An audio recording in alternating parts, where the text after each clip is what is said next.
여러분 안녕하세요. 범어 책방 큐티 읽어드립니다. 9월 4일 하나님 말씀 함께 나누겠습니다. 창세기 39장 1절에서 23절 말씀인데요. 20절까지 같이 한번 읽어보겠습니다. 요셉이 이끌려 애굽에 내려가매 바로의 신하 친위대장 애굽 사람 보디발이 그를 그리로 데리고 간 이스마엘 사람의 손에서 요셉을 사니라. 여호와께서 요셉과 함께 하심으로 그가 형통한 자가 되어 그의 주인 애굽 사람의 집에 있으니 그의 주인이 여호와께서 그와 함께 하심을 보며 또 여호와께서 그의 범사에 형통하게 하심을 보았더라. 요셉이 그의 주인에게 은혜를 입어 섬김에 그가 요셉을 가정 총무로 삼고 자기의 소유를 다 그의 손에 위탁하니 그가 요셉에게 자기의 집과 그의 모든 소유물을 주관하게 한 때부터 여호와께서 요셉을 위하여 그 애굽 사람의 집에 복을 내리심으로 여호와의 복이 그의 집과 밭에 있는 모든 소유에 미친지라. 주인이 그의 소유를 다 요셉의 손에 위탁하고 자기가 먹는 음식 외에는 간섭하지 아니하였더라. 요셉은 용모가 뛰어나고 아름다웠더라. 그 후에 그의 주인의 아내가 요셉에게 눈짓하다가 동침하기를 청하니 요셉이 거절하며 자기 주인의 아내에게 이르되 내 주인의 집안의 모든 소유를 간섭하지 아니하고 다 그의 손에 위탁하였으니 이 집에는 나보다 큰 이가 없으며 주인이 아무것도 내게 금하지 아니하였어도 금한 것은 당신뿐이니 당신은 그의 아내임이라. 그런즉 내가 어찌 이 큰 악을 행하여 하나님께 죄를 지으리까. 여인이 날마다 요셉에게 청하였으나 요셉이 듣지 아니하며 동침하지 아니할 뿐더러 함께 있지도 아니하니라. 그러할 때 요셉이 그의 일을 하러 그 집에 들어갔더니 그 집 사람들은 하나도 거기에 없었더라. 그 여인이 그의 옷을 잡고 이르되 나와 동침하자. 그러나 요셉이 자기의 옷을 그 여인의 집에 버려두고 밖으로 나가매 그 여인이 요셉이 그의 손을 자기 손에 버려두고 도망하여 나감을 보고 그 여인의 집 사람들을 불러서 그들에게 이르되 보라, 주인이 히브리 사람을 우리에게 데려다가 우리를 희롱하게 하는도다. 그가 나와 동침하고자 내게로 들어오므로 내가 크게 소리 질렀더니 그가 나의 소리 질러 부름을 듣고 그의 옷을 내게 버려두고 도망하여 나갔느니라 하고 그의 옷을 곁에 두고 자기 주인 집으로 돌아오기를 기다려 이 말로 그에게 말하여 이르되 당신이 우리에게 데리고 온 히브리 종이 나를 희롱하려고 내게로 들어왔으므로 내가 소리 질러 불렀더니 그가 그의 옷을 버려두고 밖으로 도망하여 나갔나이다.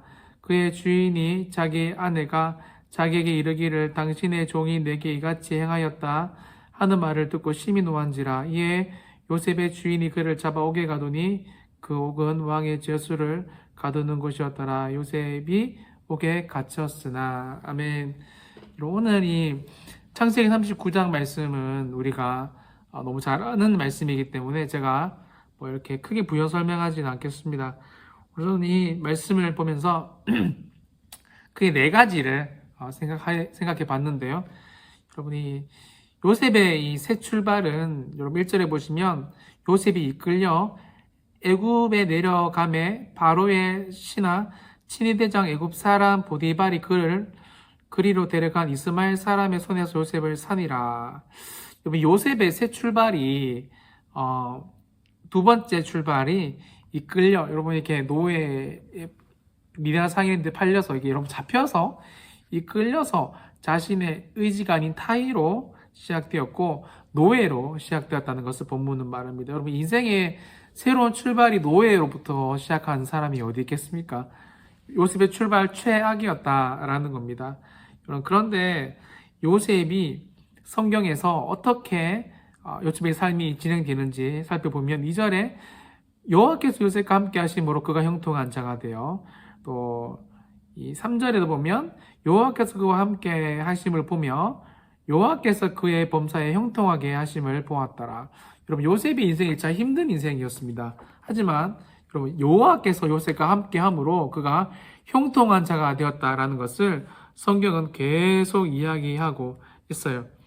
여러분 첫 번째 이 요셉은 이 하나님께도 사람에게도 항상 은혜를 입는 사람이었다는 것을 말씀드리고 싶습니다.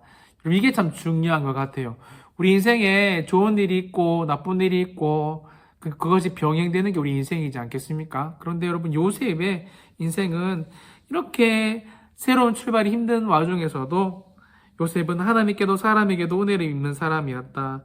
여러분 두 번째, 요셉은 고난 가운데서도 나를 통하여 주변에 복을 주는 사람이었습니다. 이거 참 신기하지 않습니까? 여러분 노예가 힘이 없잖아요. 그리고 요셉이 나중에 21절 이후에 보면 왕의 간수들을 가두는 옥에 갇히게 되는데요. 그때도 요셉은 이 사람들에게 은혜를 입습니다. 입히죠. 그럼 그 이유가 뭐죠? 요셉과 함께 하시는 하나님, 여러분 그 형통이기 때문에 그렇습니다. 여러분 이런 은혜가 저와 여러분의 삶에도 있기를 바랍니다. 우리가 일을 할 때, 공부를 할 때, 친구 책상, 요즘에 뭐 비대면이라서 같이 앉을 수가 없지만 옆자리만 가도 그 친구 때문에 이 친구 옆에만 있으면 뭔가 좋은 일이 생기고 성적이 오르며 여러분과 함께 일을 할 때 그냥 기분이 좋을 뿐만 아니라 승진도 잘 되고 그런 사람들 우리 주변에 간혹 가다가 있잖아요. 이런 게 바로 이 하나님이 나를 통해서 주변 사람들에게 주시는 복입니다. 저도 목사로서 저와 함께 하시는 선생님들이 제가 있을 동안에 하나님의 복이 많이 넘치는 사람들이 되기를 바랍니다. 세 번째, 여러분, 이 광야에서도 은혜의 비만 내리면 이 은혜의 꽃이 핀다라는 것을 여러분 꼭 기억하셨으면 좋겠습니다. 무슨 말이냐고요? 여러분 광야에 있더라도 광야가 물이 없잖아요. 풍부하지 않는데 여러분 은혜의 비만 내리면 식물은 꽃을 필 수가 있습니다. 다시요. 우리가 처해 있는 척박한 환경이 중요한 게 아니라 그것도 여러분 뭐 중요하지 않을 수는 없지만 당연히 비옥하면 좋겠죠. 그럼에도 불구하고 척박한 환경이 사람들이 어려움들이 찾아온다 할지라도 은혜의 비만 내리면 오늘 요셉처럼 계속해서 형통할 수가 있다는 겁니다. 여러분 마지막 네 번째는요.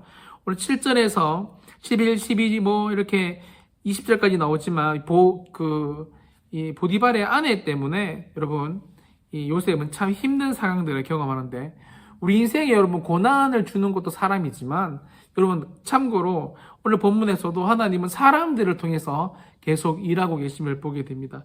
20절에 보시면 여러분 이 요셉의 주인이 그를 잡아 옥에 가두니 그 옥은 왕의 제수를 가두는 곳이었더라. 요셉이 옥에 갇혔으나 여러분이 그 보디발이 여러분 이 자신의 아내를 겁탈하려고 했던 요셉 그렇게 요셉에게 말하잖아요. 아내가 자신 남편한테 말합니다. 여러분 당연히 우리가 설교를 많이 들어서 아시겠지만 죽일 수도 있었어요. 요셉을 단칼에. 하지만 뭐 여러 가지 신학자들이 해석을 하지만 본문만 보면 여러분이 심히 노했다. 그 남편이 요셉이 겁탈을 하려고 했다라는 아내 말을 듣고 심히 노했다. 여러분 뭐 일단 심히 노했어요. 화가 많이 났는데 중요한 것은 문자 그대로 요셉을 죽이지 않고 왕위의 제수를 가두는 곳에 다시 넣습니다. 다시 여러분 화난 가운데서도 은혜를 입고 있는 요셉의 모습을 보게 됩니다. 여러분 이 사람들을 통해서 하나님이 진짜 일을 하시거든요. 저도 목회를 하면서 어려운 일을 당할 때 정말 힘들게 하는 사람들도 있지만 더 많은 사람들에게 은혜를 받고 살아가는 것을 진짜 여러분 많이 경험하게 돼요. 여러분도 그렇잖아요. 여러분이 힘들게 하는 사람들도 있지만 힘을 주는 사람들이 더 많습니다. 그래서 여러분 사람들을 통해서 은혜가 임하니까 내가 좋아하는 사람, 내가 편한 사람들 만나는 것이 아니라 어쩔 수 없이 여러분 나의 기호랑 다르게 만나는 사람들에게도 하나님의 은혜를 구하면서 하나님이 사람들을 통해서 일하신다는 것을 믿고 여러분 정말 이 폭넓은 인간관계를 좀 맺었으면 좋겠다라는 것을 말씀드리고 싶습니다. 여러분 요셉의 인생 고난으로 얼룩진 인생이었습니다. 하지만 여러분 하나님께서 함께 하시니까 형통한 삶이 되었대요.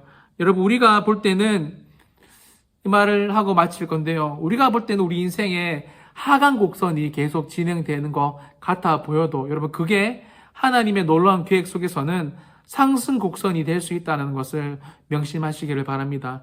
오늘 39장에서는 요셉이 계속 인생의 하강 곡선을 그립니다. 노예의 신분도 모자라서 왕의 제수를 거두는 곳으로 계속 요셉이 보내지지만 하나님을 붙잡고 살아가는 그의 인생이었지만 여러분 그럼에도 불구하고 우리가 결론을 알잖아요. 이 모든 것들이 요셉의 인생의 상승 곡선이었다라는 것들을 꼭 기억하시며 오늘 하루 범사에 하나님께 감사하며 성령님과 함께 동행하여 형통하시는 저와 여러분이 되시기를 예수님의 이름으로 간절히 축원드립니다. 기도하겠습니다. 하나님이 요셉과 함께 하심으로 요셉이 범사에 형통했다라고 성경은 기록하는데 이 형통의 복 성령님 허락하여 주옵소서. 우리가 볼 때는 인생의 하강 곡선이 시작되어서 힘들고 어려울 수도 있지만 주님 이것이 하나님의 영적인 상승 곡선이라는 사실을 믿음으로 보게 하시며 믿음의 눈을 뜨게 하시고 모든 것들을 믿음으로 해석할 수 있도록 축복하여 주옵소서. 그런 복이 내게도 우리에게도 임할 것을 믿고 감사드리며 거룩하신 예수님의 이름으로 간절히 기도드리옵나이다. 아멘. 일어나는 행복한 하루가 되시기를 바랍니다. 아멘.